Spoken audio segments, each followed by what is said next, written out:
All right, I think I'm live now. Can someone confirm? Also, if the audio is perfectly clear. Okay, we have many comments. Let me just read some of multiply order new ideas for problem C. Okay, I yes, yes. What is the okay, okay. Okay, yes, yes. Okay, cool. We have 40 people watching. Okay, cool. All right. So we're gonna be solving Codeforces round 767 Div-2 today, and I'll be solving problem A, B, C, D, and E today. Okay. And I'll just update the description also so that everybody knows.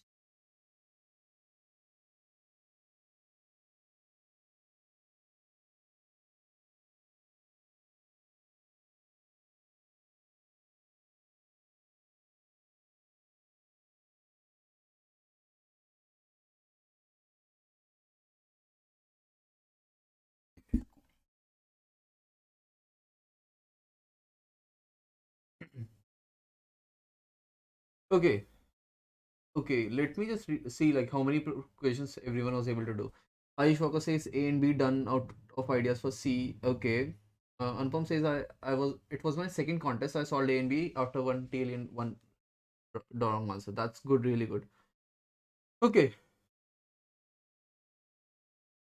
you're one of the tester for today's contest. Yes, I was a tester for today's contest. Okay, I think we should start now. We'll be solving problem A, B, C, D, and E for someone who doesn't know yet. Okay, and let's start with the very first problem, which is an easy problem. Okay, and I think most of the people, I think almost everyone could do that today. Okay, so did you know you can download more RAM? There's a shop with n different pieces of software that increases your RAM.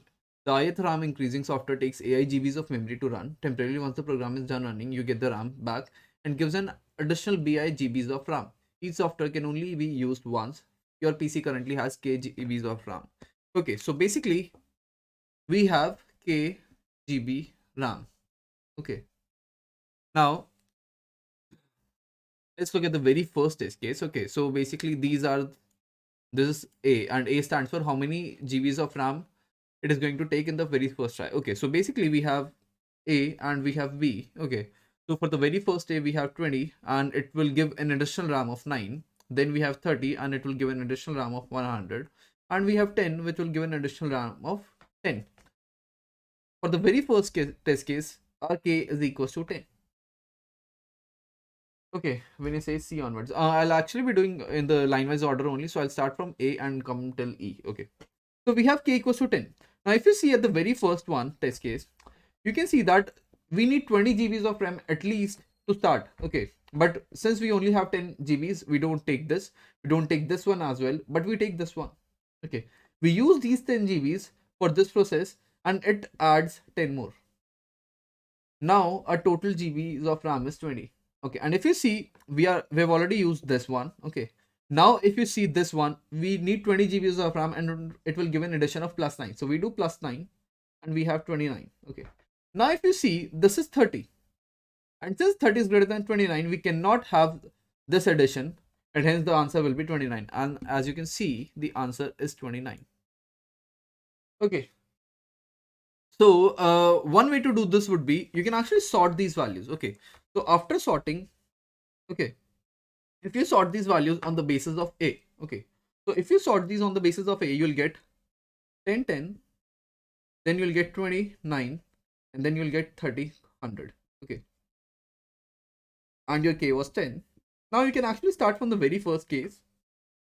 If A, this is A and this is B, if A is greater than K, then you just add this value and move forward.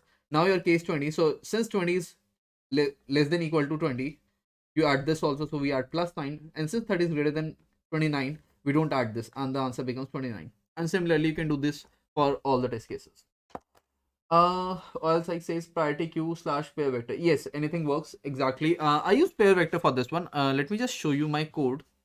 This is how I coded it. So basically what I'm doing here is that I have n and k. I made a vector pair of size n, and first I'm scanning all the a's in vi dot first, and then I'm scanning all the b's in vi dot second, and then I just sort the complete vector. And if you know, like if you are sorting a pair of vectors, it actually sorts on the basis of the very first value first, and if they have a class, then it sorts on the second value. Okay, so it sorts on the basis of A first and then B. Okay, and then all you have to do is if vi dot first is less than equals to k, that means if the required RAM is less than equal to the current RAM, then we just add how many additions it is going to do. Otherwise, we just break out of this loop and print k.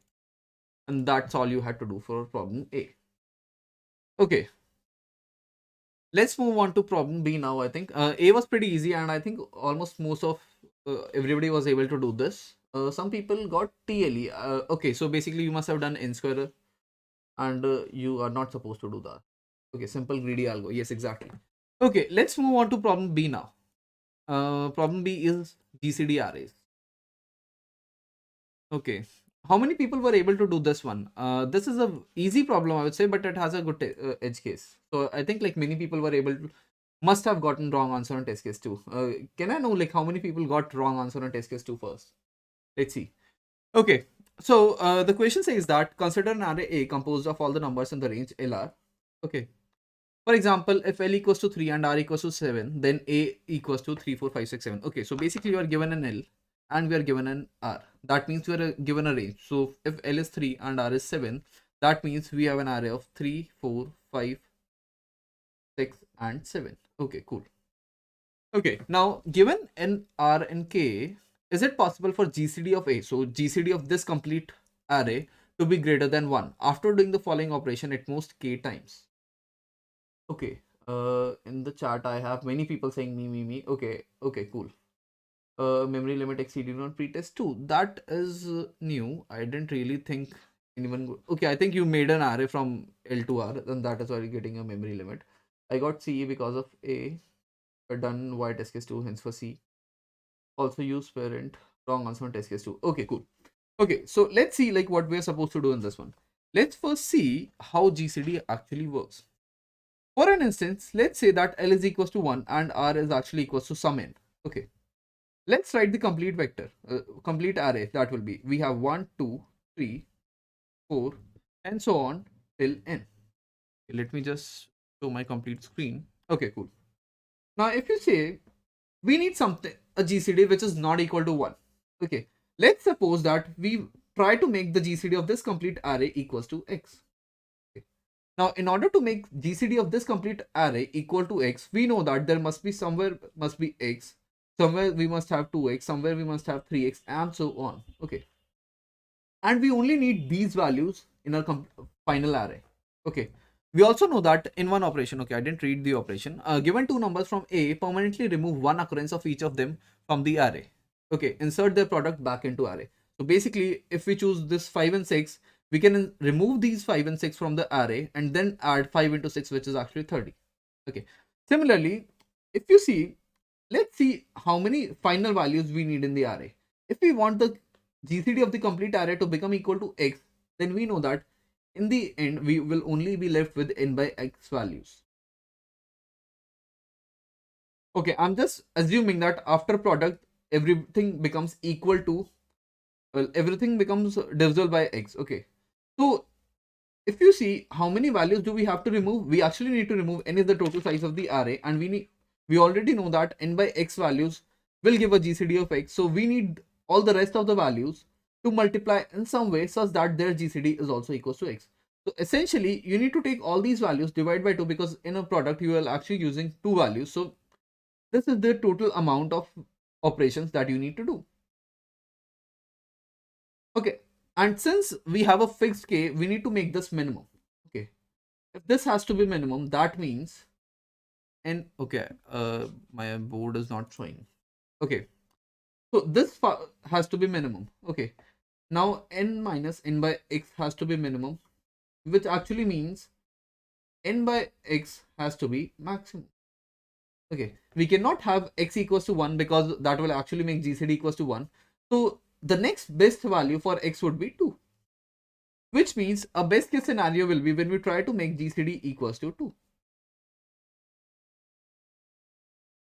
Okay, now there are multiple ways to find out how to make the complete arrays GCD equal to 2. So let's just take some test cases. Okay, if we take some test cases, let's take the very first test case. Okay, let's not take the very first one, which let's take 3 to 7. Okay, we have, okay, let's take 3 to 6 first. Okay, if we have L equals to 3, R equals to 6, that means the array is 3, 4, 5, 6. Okay, now we know that we are supposed to make the GCD equals to 2. Okay, in order to make GCD equal to 2, that means we need all even values. Okay, so what you can actually do is you can just take two consecutive values, which are 3 and 4, multiply them and you get 12, multiply 6 and 5 and you get 30. Okay, now the GCD of this is actually 2, or the GCD would be something greater than 2 only and an even number. Okay, so that is all you have to do. You just have to take every two consecutive values and multiply them. Okay, so let's say we had 3 to 7. Okay, let's say L was 3 and R was 7 now. Then we would have had 3, 4, 5, 6, 7. First, we would have taken these two values, which are 12. These two values give us 30. And now you could have taken any of these values and multiplied it with this one. Okay, so you would be have 12 into 7, that is something 84. Okay, and this would become the complete array. Okay, which actually tells you actually need count of all the odd values, because if this case would have been 4 to 8, okay, then you would have 4, 5, 6, 7 and 8, and you only would have to multiply two times. Okay, 4, 5 gives 20, 6 and 7 makes 42, and we can keep 8 as it is, because we just have to remove all the odd elements, and in order to remove all the odd elements we need to multiply it with an even value. Okay, so the only thing you have to do is count all the odd values. How many odd values do you have? And if the number count of odd values is less than equals to k, then the answer is yes. Otherwise, the answer is no. Okay. Except there is one edge case in this one.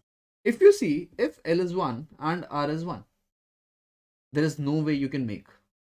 Okay, there's no way you can make GCD greater than 1, because the complete range only has 1 and you cannot multiply it with anything else. Okay.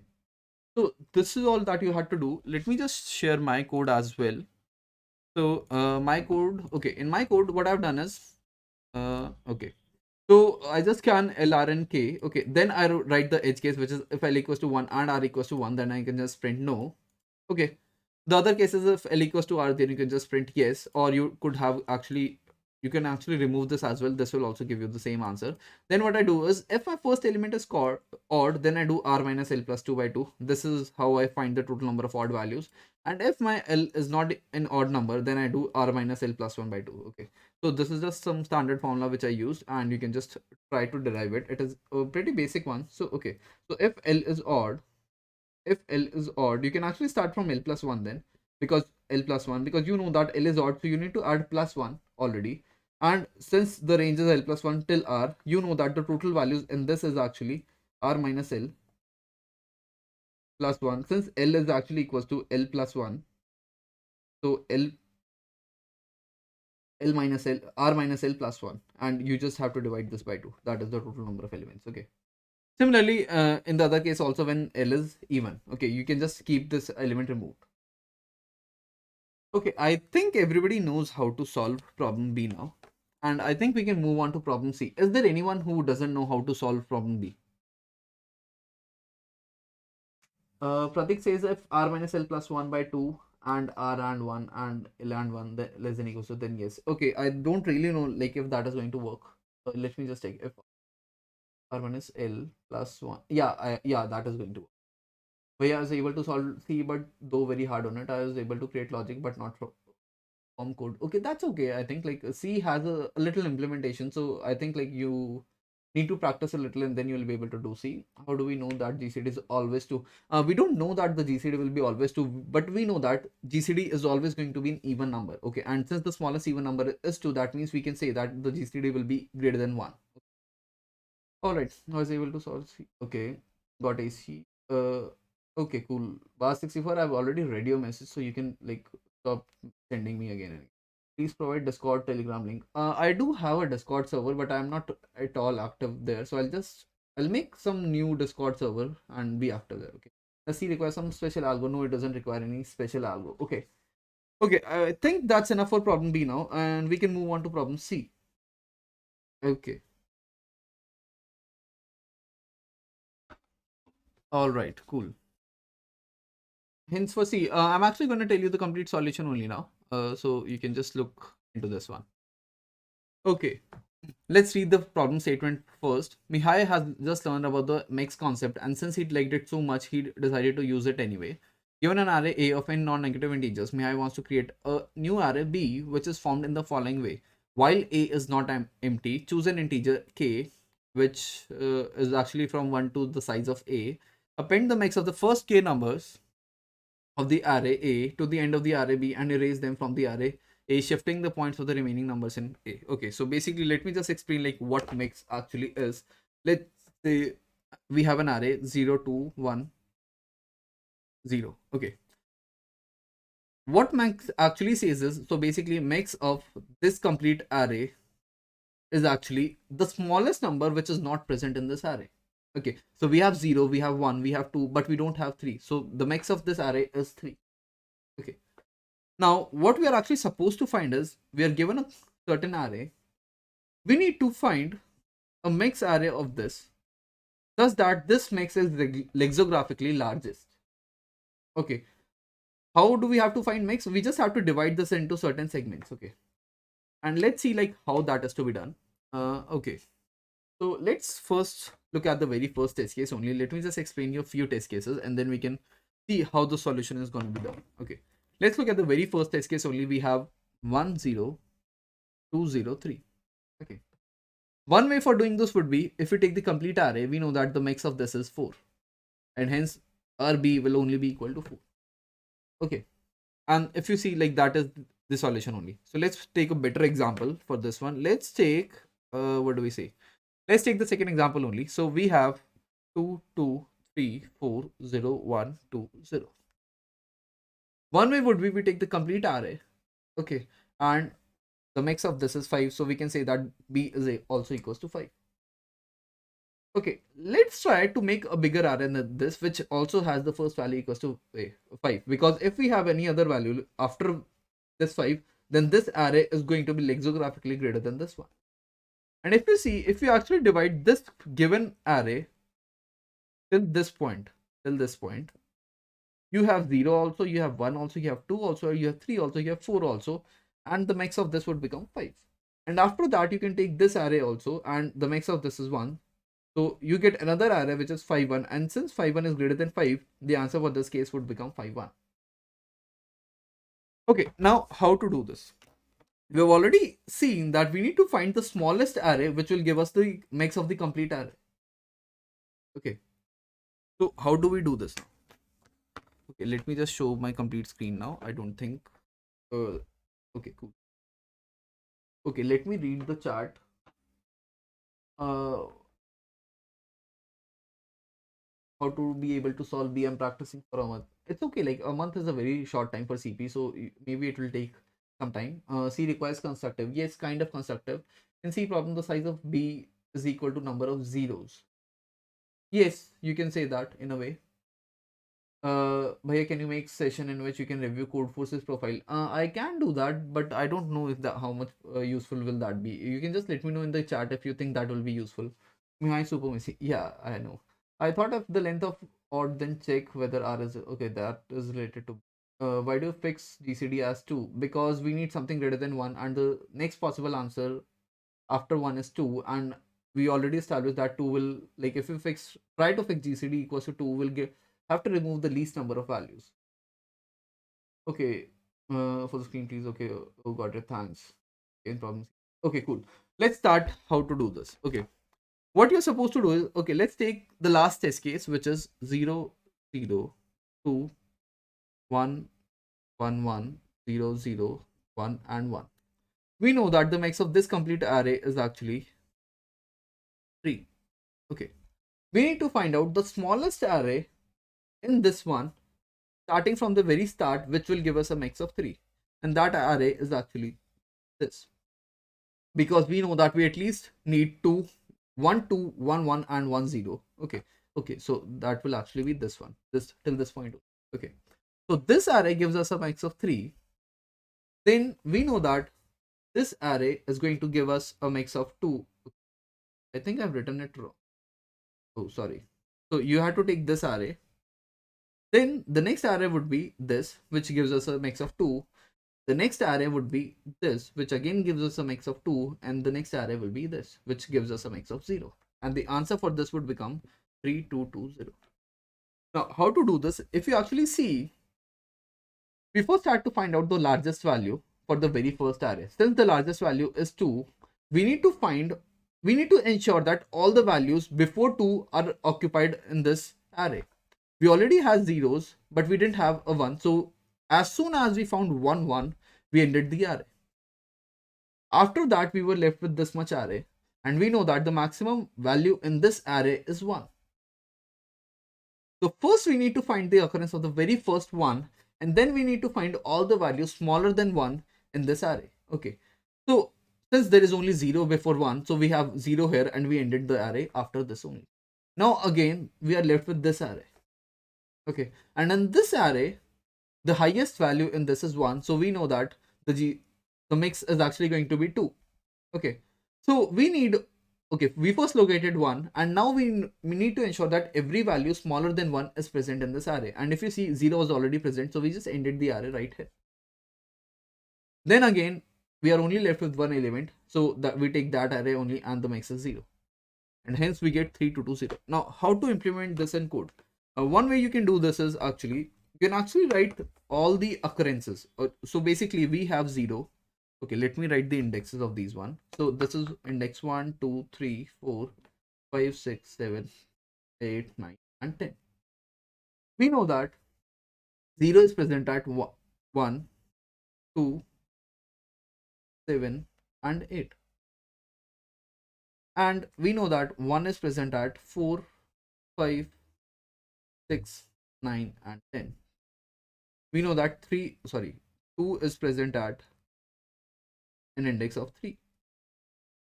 We first need to find out the highest value. Since we know that 2 is the highest value in this array, so we say that the mix our answer is actually going to be 3, because the highest value at the moment is 2. And now you need to, and the very first 2 is occurring at an index of 3. Now you need to remove all the values. Okay, you need to ensure that all the values before 2 are already included. Okay, so we have 0 at 1 and 2, so we can say that 1 and 2 will be included in the very first array. So we remove these two. Okay, then we know that although 4 is greater than 3, but since we don't have any 1 before 3, we need to take this 3, this one. Okay, so we removed this one also, and the answer is 3. Now we need to remove this also, because now 2 is ended, and now the maximum value in this array is 1. Okay, since it is the maximum value is 1, we can say that the mix is going to be 2. Now we say that the first occurrence of 1 right now is 5. Since the first occurrence is 5, we need to remove all the values before 5, and we need to ensure that every value smaller than 1 is coming into the array. If you go to 0, you see that there is no value before 5. So you need to take the very first value after 5, which has a 0, which is actually 7. So you take this 7, and you remove this 5 as well. Okay. Now if you see, again, the highest value in the array is 1. So you take the very first one, which is at index 6. Now you need to ensure that every value smaller than 1 is included in the array. Okay. Since the only value smaller than 1 is 0, and 0 is present at 8, you take this 8. Okay, you take this 8, and you remove this 6 as well. And again, this gives us what I think I did something wrong, because we are supposed to. Okay, no, it's right. This should also be removed. For some reason, I didn't remove this. Okay, 8 was wrongly written, because 8 was already here only. Okay, so we removed 9. Okay, and we have another 2. Now if you see, we are only left with one value. Okay, but the highest value should be 0. Okay, because we don't have any zeros. Okay, and the smallest value which is not present in the array is 0. So we say that mix is going to be 0. Since there are no, okay, I have many people in the chat. But Bhaiya, can you take every time k equals to 1, so that b would max as well? No, you cannot take k equals to 1. No, because read definition of the lexicographically bigger array. array index. Okay, but algo not working since there are no zeros in step. I guess it's 6. Yeah, I did miss 6, so I just removed later on.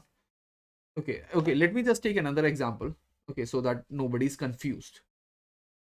Okay, I'll take which example should I take? I'll take the second example, which is 2, 2, 3, 4, 0, 1, 2, 0. Indexes are 1, 2, 3, 4, 5, 6, 7, and 8.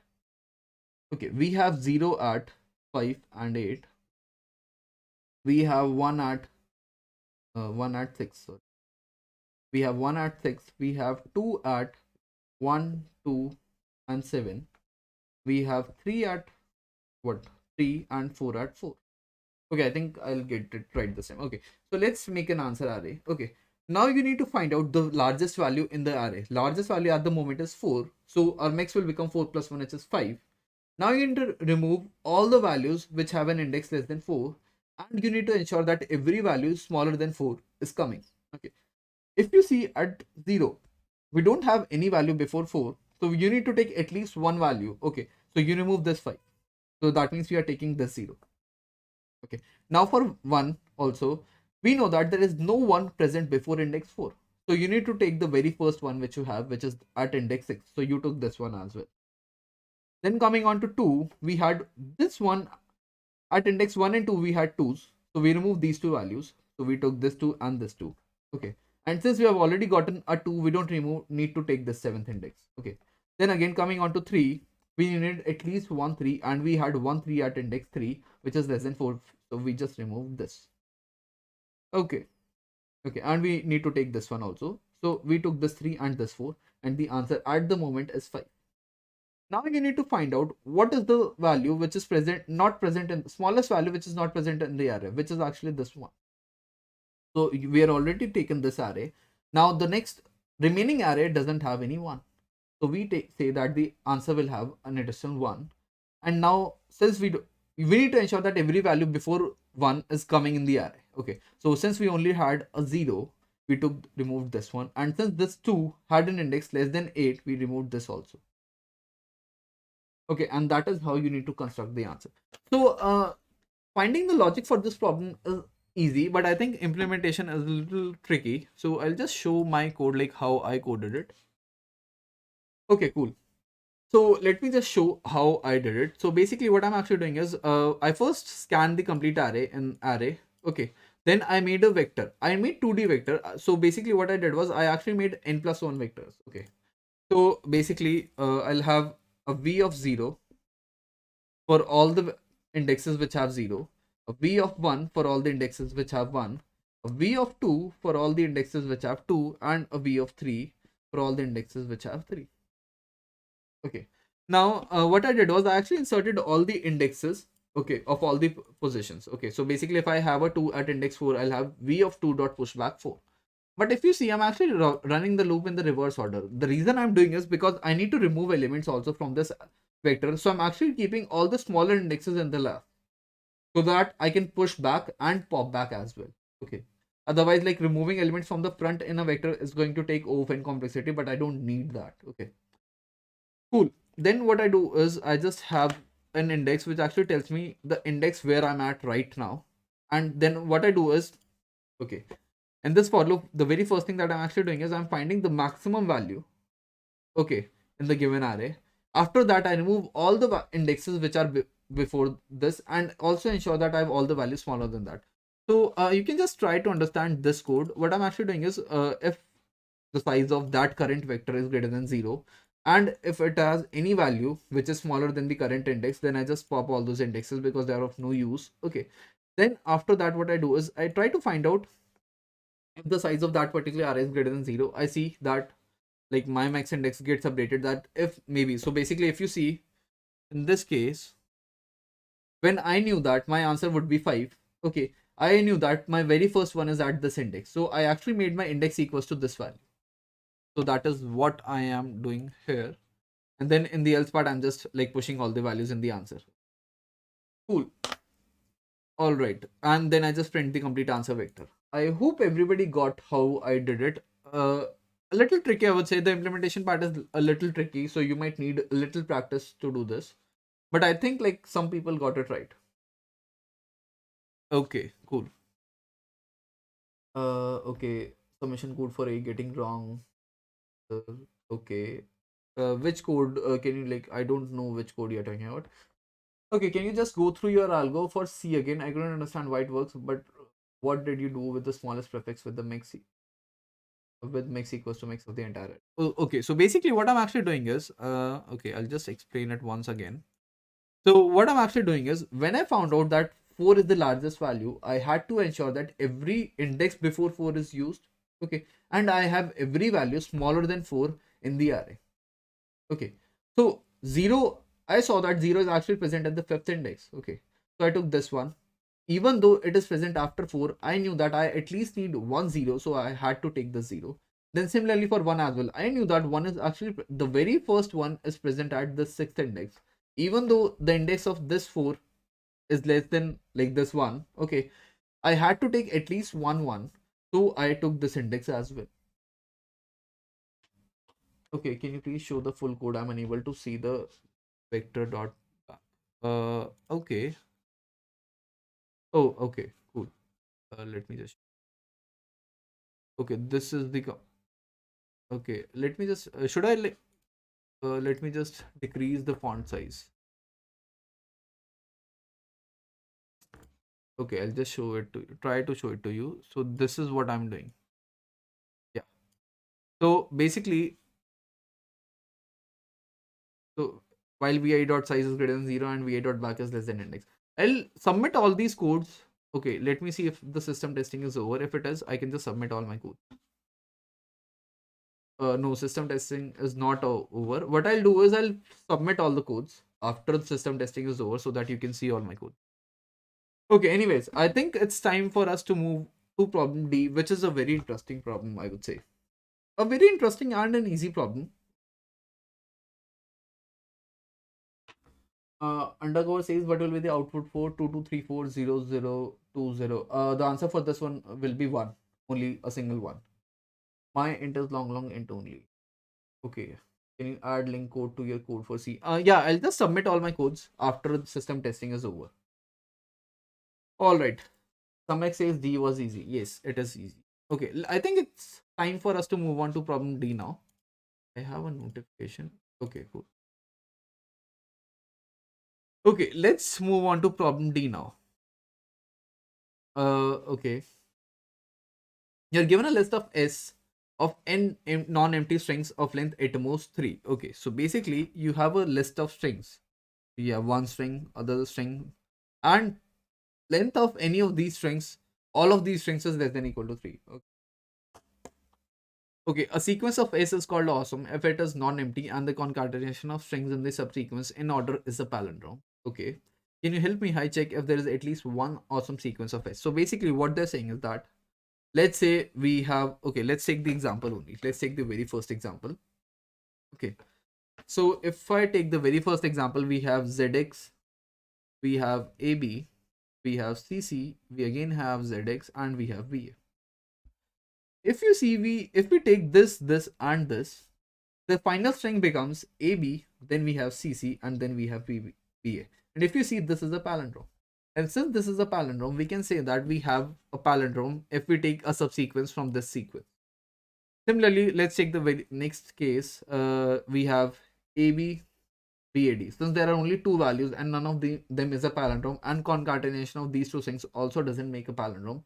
Hence, we can say that the answer for this one is going to be no. Similarly, for the next one also we have a no. Then for the next test case, we have A, B, and C. And if you see, we have like A, B, and C. A alone is a palindrome. Okay, so we don't need to make a concatenation. We can just take this as the final answer and we can say that the answer is yes. Then we have A, B, C, D, C, B, A. Okay, so we have A, B, C, D, C, B, A. If you see, if we take this string and this string, the final string becomes A, B, C, B, A, and this is the palindrome. So the answer is yes. Okay, cool. I think we have understood the problem now. Let's try to see how to do this. Okay. So what is the best case scenario for us for this particular problem? The best case scenario for us for in this particular problem is a given string out of all the strings is a palindrome. So let's say if we had ABC, okay, not ABC, if we had ABA somewhere in the strings, then we can say that since it is already let's say like we had a sequence of strings and one of them was ABA. Since this is already a palindrome, we can say that the answer for this one is going to be yes. Similarly, if you had something which had a size of 1 only, or if you had something which had a size of 2 but it had AA or BB or CC, since this is a palindrome, this is also a palindrome, this is also a palindrome, if we have any of these three cases, we can say that the final answer is going to be yes. So the very first thing is that you need to check if any of the given strings is a palindrome or not. Okay. After that, what do you need to do? Okay. From this, we have also established that if we are actually making a sequence, okay, if there is a need for making a subsequence, then the length of every sub part of this. So basically, if we took, let's say we made a subsequence, okay, and this was some S0, this was some S4, and this was some S5. So basically, let's say we took this one, and some other string. If this becomes the final string, okay, if this becomes the final string, the length of every string has to be greater than equal to 2.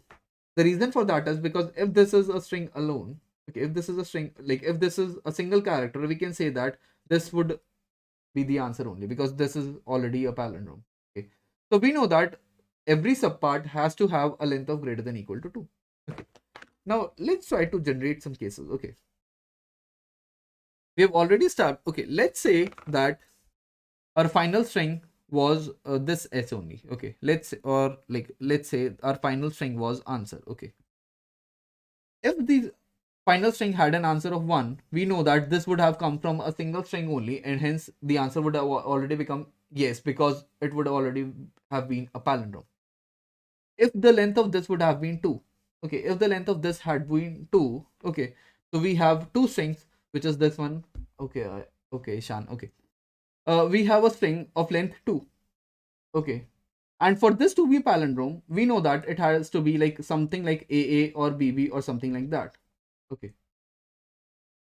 And if this is a single string, we would have already considered the answer for this one as yes. If this one would have come from two different strings, we would have two strings of length 1 and both of them would have already been a palindrome. Okay. So we don't need to take this case also because the answer for this would have already become yes. Okay. Let's say this final string had a length of 3. If it was 3, okay, there are two ways in which we can actually divide this. Okay, we can either divide it here, okay, then okay, we would have ABA. Let's say the final string was ABA, something like ABA. Okay, we know that we can actually take this alone string and this would have been a palindrome. That means there is no case in which we can have an answer with the length of 3 because we would have already gotten a yes for that one. Let's consider a string of length 4 now. A string of length 4 will actually have something like ABBA. Let's say this is one required answer. Okay, what are the ways in which we can actually divide this? We cannot divide this from here because we know that this will already become a palindrome, but we can actually divide this from here. Okay, if we can divide this from here, then there are two strings. One is AB and the other one is BA. So this is one case. Let me write all the cases somewhere here. Okay, so one case is if we have AB and BA. Like if one string is equals to AB and the other string is equals to B. Let's look at some other way. Okay, is there any way we can divide this from here? No, because if we actually divided it from here, this A would already have been a palindrome.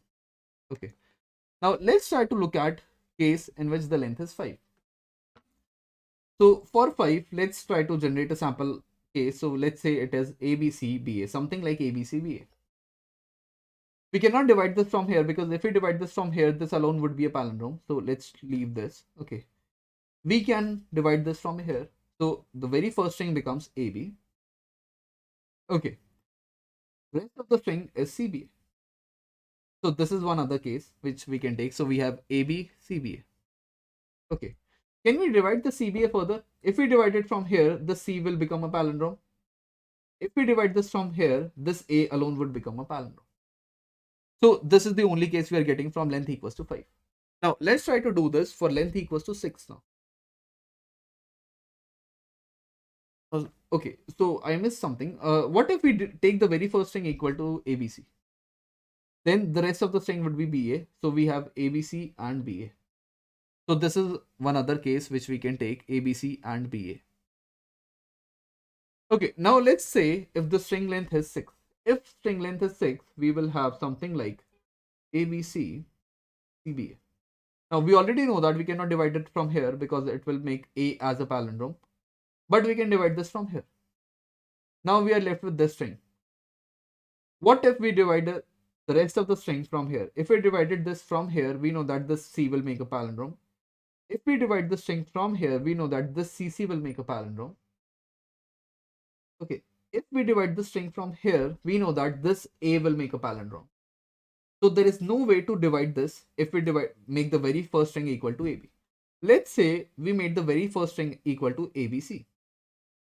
If the very first string was ABC, one case is that we have ABC and the other string is also ABC. So this case is also valid. So we have ABC and ABC. What if we try to divide this ABC further? If we try to divide this ABC further, we can at least either divide it from here, then we have this alone string as a palindrome.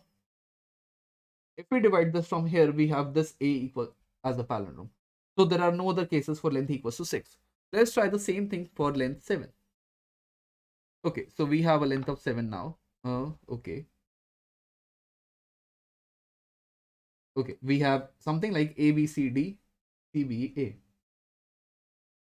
Okay, we cannot divide this from here because this A is the palindrome, but we can divide this from here. Let's say we had the first string equals to CB. Then the next thing would be, we cannot divide this from here because this C would become a palindrome, but we can actually divide this from here. And we would have 3 strings, AB, CD, and CBA. But if you see, if we actually eliminate this string, this AB and CB also makes a palindrome, which we have already considered when the length was 5. So this doesn't generate any new case. Okay. What if we took the second string as CDC? Now also you can divide this. The first string becomes AB, the other one is CDC, and the last one is BA. And if you see, we don't need this string because this AB and BA are already included and a palindrome. Also, this CDC is also a palindrome. So this is also not a valid case. Okay. Let's try the same thing for length 8 now. Okay. If we do the same thing for length 8, we'll have something like A, B, C, D, D, C, B, A. Okay. And the very first, you can divide this from here. Then you can divide this from here. Okay. Then you can try to divide this from here. This alone will be a palindrome. You can try to divide this from here. You can see that this AB and BA would already make a palindrome. So no new case if you divide this from here. But if you try to divide this from here now, let's say the very first string is ABC, then the other string would be this alone D. Okay, and this is already a palindrome, so you cannot take this from here. But if you take this from here, you can see that this DD is already a palindrome. If you try to divide this from here, okay, you have DDC as the second string and B as the third string. You have ABC as the first string, you have DDC as the second string, and the last string is BA. And if you see, ABC and BA also make a palindrome, which is already something that we have written here. So there's no new case for length 8 as well. And if you keep on going, you'll see that there are no other cases except these 4 cases. Okay, and you just have to find a way to solve for these 4 cases only. And this is easy to do. You can just make a set or a map or a 2D matrix to find if there is any such case. Okay. So, okay, I think that's all for this question. Actually, pretty easy question if you are able to see the pattern. Okay, so the very first thing that you have to do is you have to check if the given string is the palindrome. Okay, if it is the palindrome, you can just mark the answer as a yes. Otherwise, you have to check if the given string falls in any of these cases. And a way to do this would be, if you get a string with length 2, then you can check if it falls in this case or in this case. If you get a string with length 3, you can check if it falls in this case or this case. Let's show you my code, like how I did it, so you can have a better understanding of how to implement this. What I did was I actually made, okay, I actually made two sets. One set has a name of set of 2, okay, which had all the strings which had a length of 2, and the other set was set of 3, which had all the strings which had a length of 3. Now what I did was, as I'm iterating, I'm just scanning the current string. If my answer is already yes, then I can just continue. Otherwise, the very first thing that I do is I check if my given string is a palindrome already. If my given string is a palindrome already, then I just continue. Otherwise, what I do is okay, so if I have a string s, let's say, okay, if I have a string s, I first find out the reverse of this, okay, because I will be needing this. Then I see if my length is 2. If my length is equals to 2, then I need to consider for these two cases. Okay, so if I have a BA right at the moment, then I'll have to see if I had a AB. Since AB is exactly the reverse of BA, so I check, and since AB had a length of 2, I need to check if any of my length of 2 strings was equal to the reverse of BA. If I get any case, then I just mark answer equals to 1 and continue. Otherwise, I have to check if any of my strings which had a length of 3 had a AB in the start. Okay. And if you see, I'm actually generating my set of 3s in such case only. If I have any like ABC, I take AB only. Okay, that is something you'll see here. Then again, if I have a string of length 3, if I have a string of length 3 now, I need to first check for this case that if the exact reverse is already present. This was CBA. If the exact reverse is already present, so I just check if set of 3 dot find reverse is present, then I mark answer equals to 1 and continue. Otherwise, what I have to do is I need to check for this case. And in this case, if you see, I need to find see if I have AB present. Since I had a CBA, the reverse of this is actually equals to ABC. So I need to check if AB is present in my set of 2. And that is exactly what I'm doing. So I'm checking set of 2 if my reverse S dot substring. So this was reverse S, substring of the first length of 2. Okay, I just have to check that, and if that is true, then my answer is equals to 1, and then I continue. And in the end, I just insert all the values. So if my string had a length of 3, then I had to insert a substring of 0 to till 2, because 0 with the length of 2, because for this case, for this one, because if I have ABC, I might have a case in which I get BA, and for that I need to insert AB. Okay, and I have to insert the complete string also for this case. Okay, that's it for problem B. I think everybody knows how to solve problem D now. You just had to find a pattern that there are only 4 cases which are possible. And once you're able to find these 4 cases, it's only a matter of implementation. You can actually do this in many ways. I have used a set. You could do this with the map also, because we have strings only of length 3. So searching in map is also not costly, and or you could have also done it using a 2D matrix. Okay, cool. I think we can move on to problem E now. Okay. Let's read problem E. And actually, let me tell you, problem E is the most easiest problem of this problem set. Okay, let me read the chat. Can somebody tell me how to read template? Uh, I think that is like something dependent on the editor only, like how to do that. And I haven't really made any templates in CP editor, and I don't know how to use them here. But it's pretty easy. Ashish, nice observation. So you were in which college? I graduated from JP Institute of Information Technology. It's in Noida. Okay, let's move on to problem E now. Okay. So what the problem says is that after almost winning IOI, Victor bought himself an n into array, n into n grid containing integers in each cell, n is an even integer. Okay. So let's make a grid. We know that n is an even integer. So let's say n is equals to 6. Okay. And let's make a bigger grid. Let's say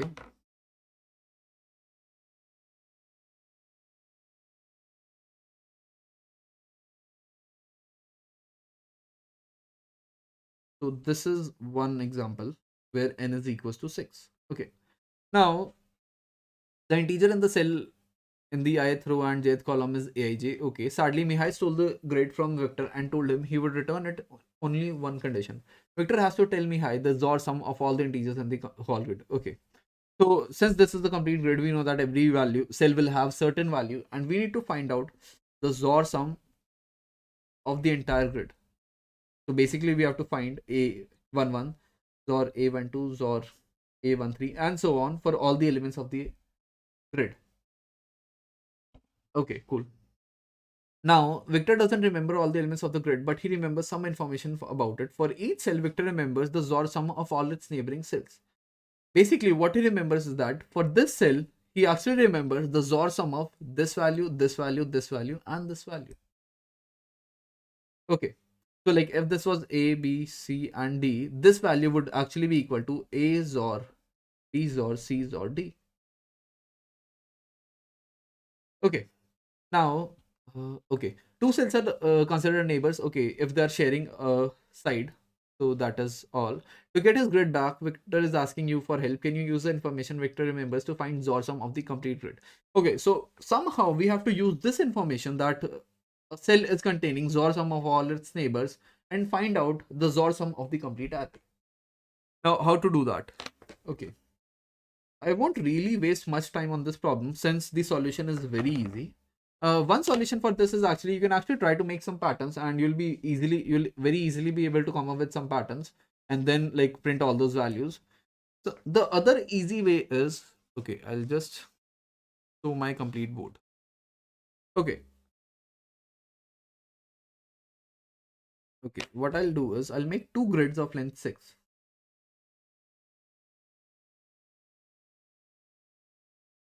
Okay, so this is one grid and I'm making another grid little larger.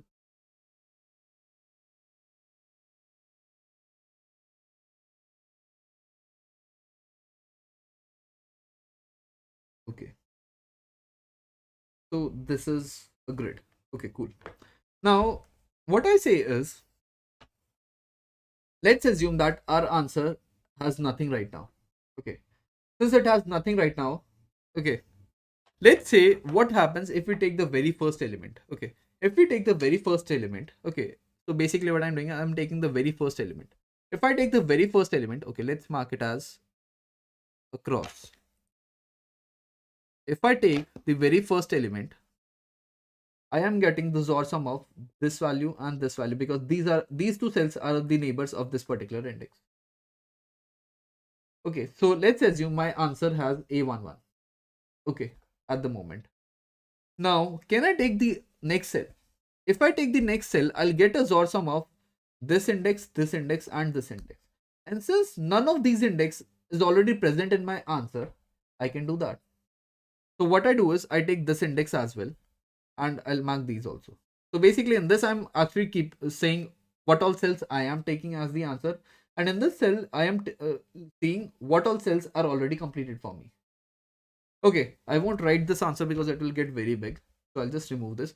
At the moment, I've taken two cells, this cell, and my answer has the XOR sum of these 5 cells. Now, what happens if I take this cell also? If I try to take this cell, I'll have the XOR sum of this cell, and this cell. Since this cell is already taken, if I take the XOR sum of this cell now, I'll actually remove the value of this cell because we know that A XOR A is actually equals to 0. So if I've already taken this cell in my answer, and now if I take the answer like XOR sum of this cell, which is actually XOR sum of this, and this, I will be in a way removing this cell. So it is not a good practice for me to take this cell. So I keep on moving forward. What I do next is I try to see if I can take the next cell, which is this one. If I take this cell, which is this one, I'll actually get the XOR sum of this cell, and this cell. And since this cell is already added in the answer, I cannot take this cell.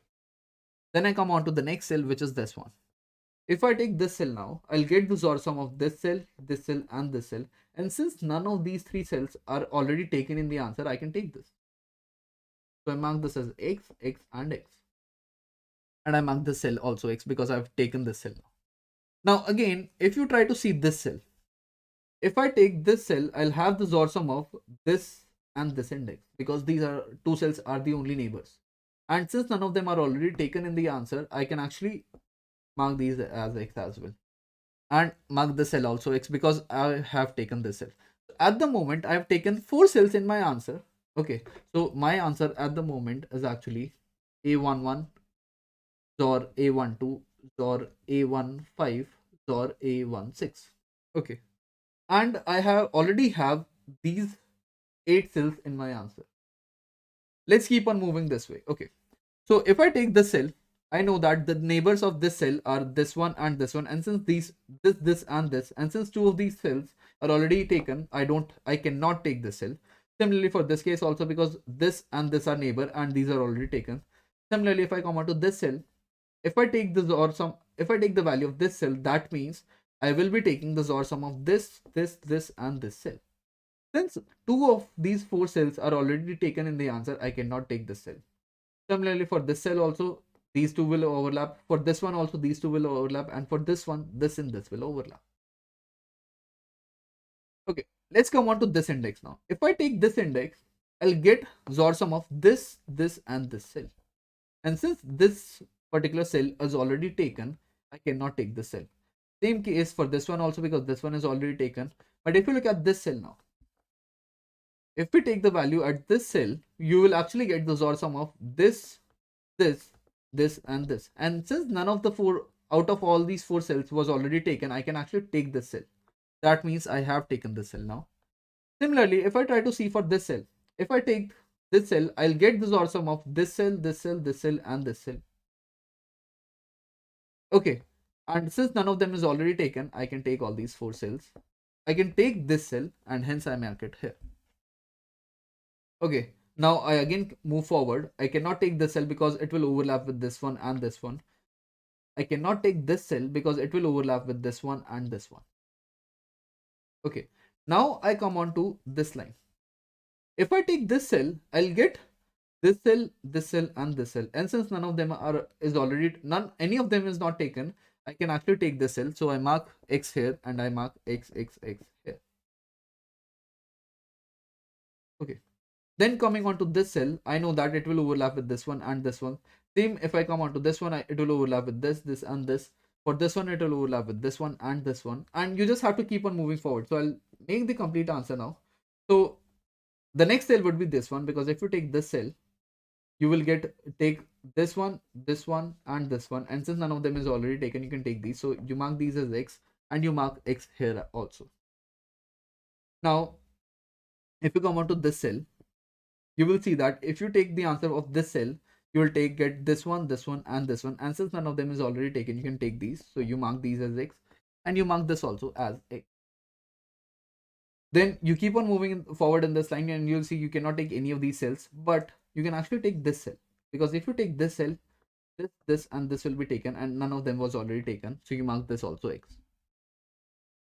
Okay, and in the rest part also, I'll just quickly make. So you can take this cell because this and this are empty and this is also empty. So you mark this one and you get this and this cell. And then you take this cell, because if you take this cell, you'll get this one and this one, and none of them are already empty. So you get these also. And you have taken this. Now, if you see, you have actually taken the XOR sum of the complete grid only by taking just these elements. And if you see, this is a pattern, but since it is a little difficult to come up like how to write this a code for this pattern with a generalized n, what you can actually do is for every cell you can just see if any of the neighboring cell is marked. If any of them is marked, you cannot take this cell, but if none of them is marked, you can actually take this cell for the particular answer. And that is all you have to do. I'll just show my code as well. So this is my code, this one. Okay, so what I'm actually doing is okay, you are not able to see.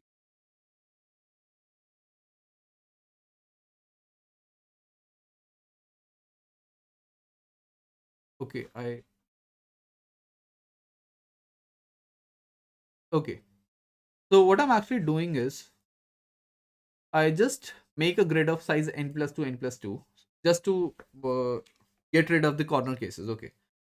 Then I just scan all the mark this with a value of 0, the complete grid with a value of 0. Then what I do is I'm just iterating for I and j and scanning every value. Okay. Now what I'm actually doing is if any of the neighboring cells is marked. So what I'm doing is if grid I j minus 1 is marked, or like if any of these is marked, or if grid I j plus 1 or grid I minus 1 j, or grid I plus 1j. If any of the corresponding neighbor is already marked, then I don't take this. But if none of them are marked, I come on to this if I take the XOR with this particular index and then say all the neighboring cells are marked now. Okay. And that's all you have to do. Okay. And then in the end, you just have to print the answer. So pretty easy for problem like something of the level problem E, but like that is the reason why it had a rating of 2000 only. Okay. Implement DP solution for D, but unable to submit. That's okay. Bhaiya, was it easier to become specialist earlier, like 2-3 years ago? Because now I think it is very difficult. I think I don't know like if I can compare it in any way. I think like it was easier then. All it was difficult then also and now also. So like it's okay if you're struggling a little bit, but I'm telling you like it will be worth it if you take some time and become a specialist. Okay. I think everybody has got problem E now. Okay. Is there anyone who still doesn't know how to solve problem E? Okay, I think system testing is also over, so I'll just submit all my problems.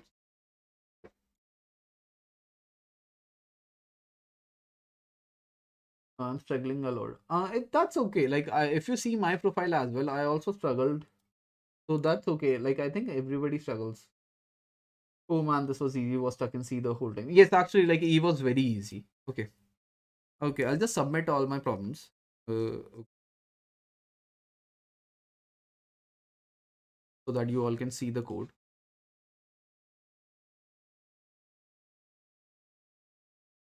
A, then problem B. I hope I don't get any wrong answer because sometimes like after testing also like they changed the output of some in some other way. Okay. So you might get C a wrong answer, but let's see. Did I submit for problem? Now problem D. Okay, if you want to ask any problem question with me, you can from me you can just ask them in the chat now. Or else I'll just end the stream. Ask problem E.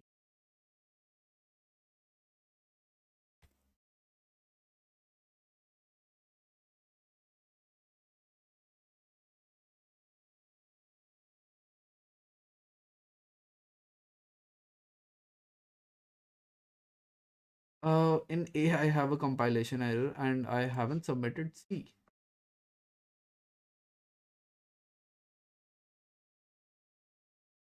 What error do I? Okay, I submitted two. Just a second. I have to submit C. I think I submitted and problem A.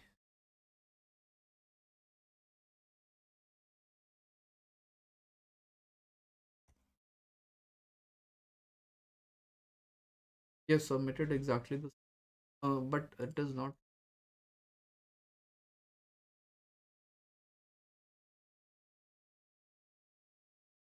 Maybe it was okay. C is submitted, and for problem A, okay, A was also in the queue at the. A is still in the queue, I think. Okay, I have a compilation. Let me see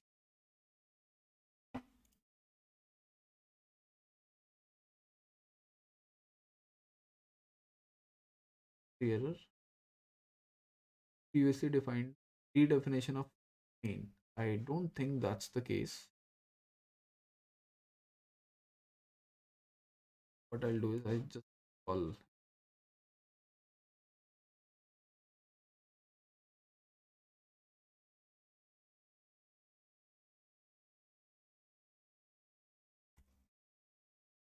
I think I'll be.